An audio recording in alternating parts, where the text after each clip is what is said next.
This rather futuristic looking thing here is the Windsible by a company called Funtech Lab.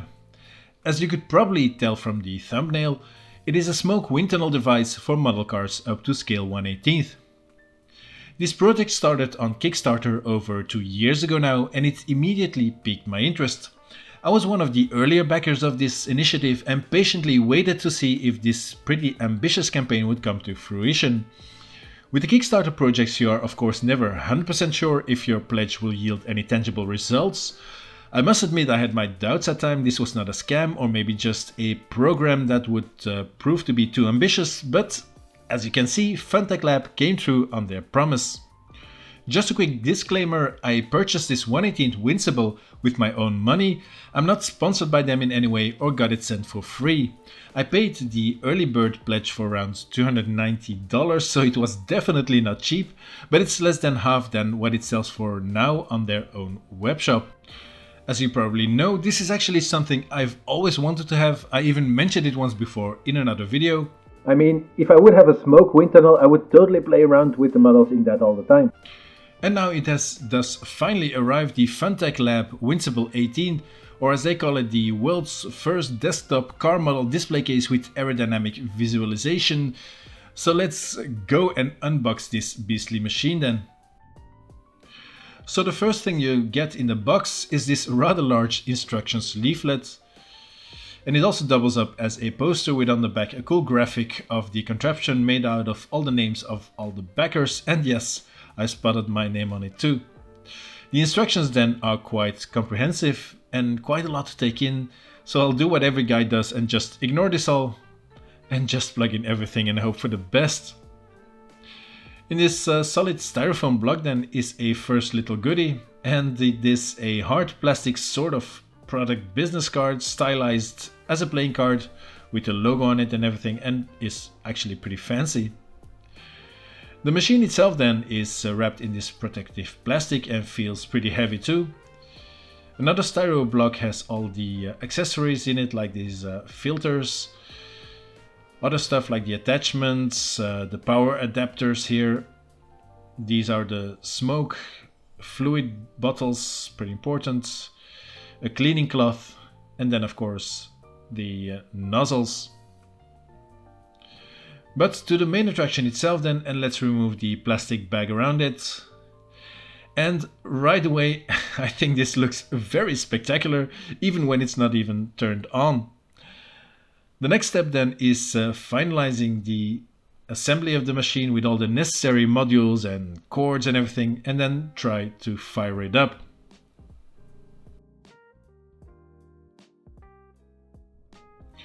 Before we attach this smoke module here, a quick pit stop is needed by topping off the refueling ports with this smoke fluid.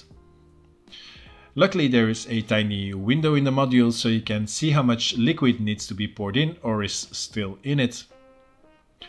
On the back of the main device then is a connector where you can plug in the smoke module. Let's now start it all up by connecting the power supply. And when turning on the machine, the red tail fins light up and also the display area, and a circular display shows the Funtech Lab logo. Now we can attach the smoke module too. So as a first subject then, I thought this Nissan Delta Wing model by Spark would be quite interesting to test. So here we go, let's place it on this handy base plate and try it all out. So apparently I also forgot to attach the nozzle to the fogger, so let's adjust that now and test it out. The back of the module then can be closed by this sort of vanity panel that connects magnetically. Final step then is to peel off this plastic protection foil from the acrylic cover, and then finally give this thing a go then.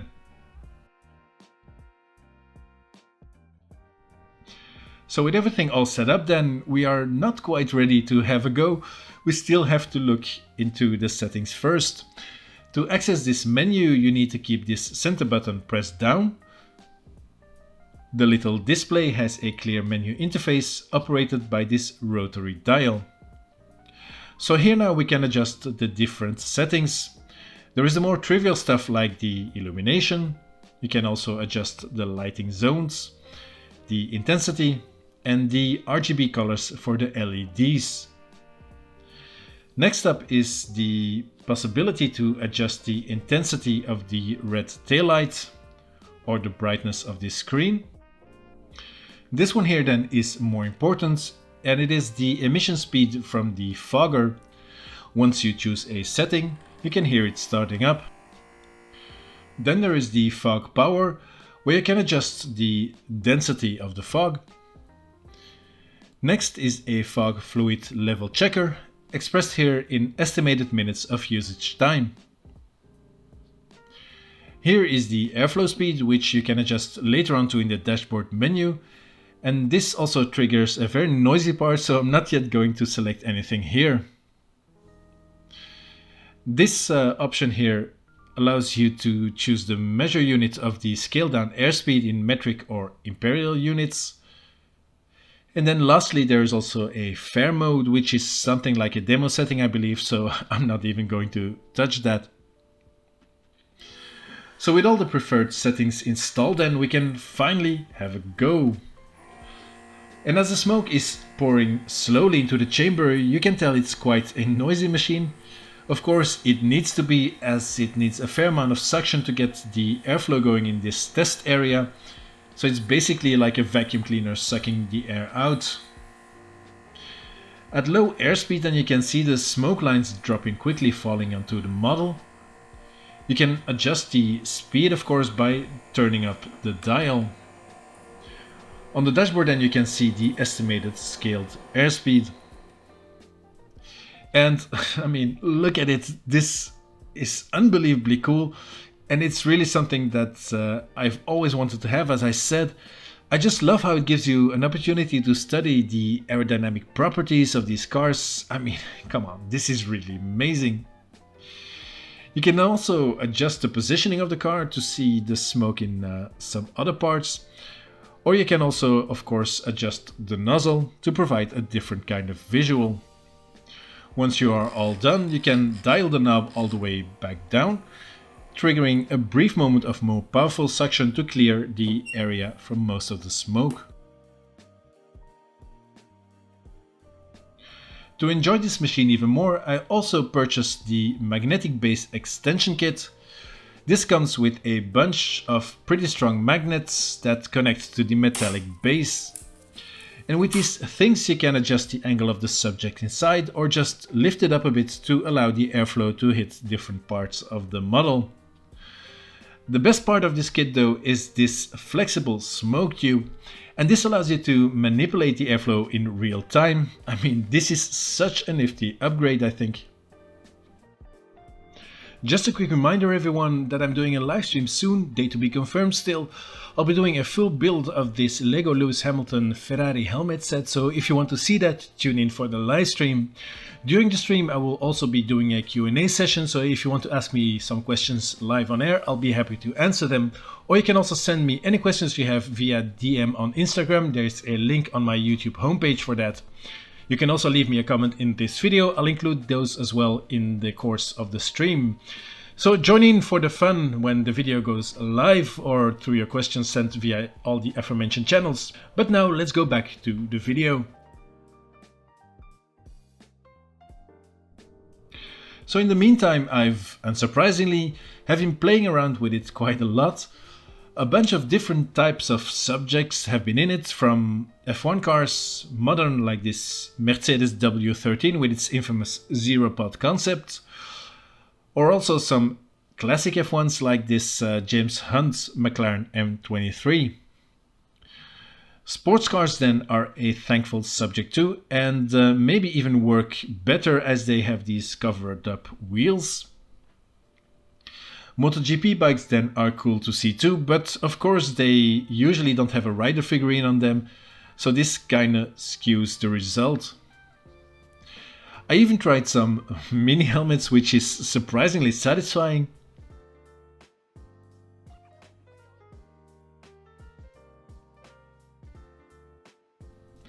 Or even some Lego cars. I know, this is maybe a bit ridiculous. I then also tried smaller scale 143 models, which is pretty cool as you can fit a few in there at the same time. This way you can see a bit of the slipstream effect in action, which is pretty sweet. Or even smaller cars in scale 164, and then you can fit a whole bunch of them all together.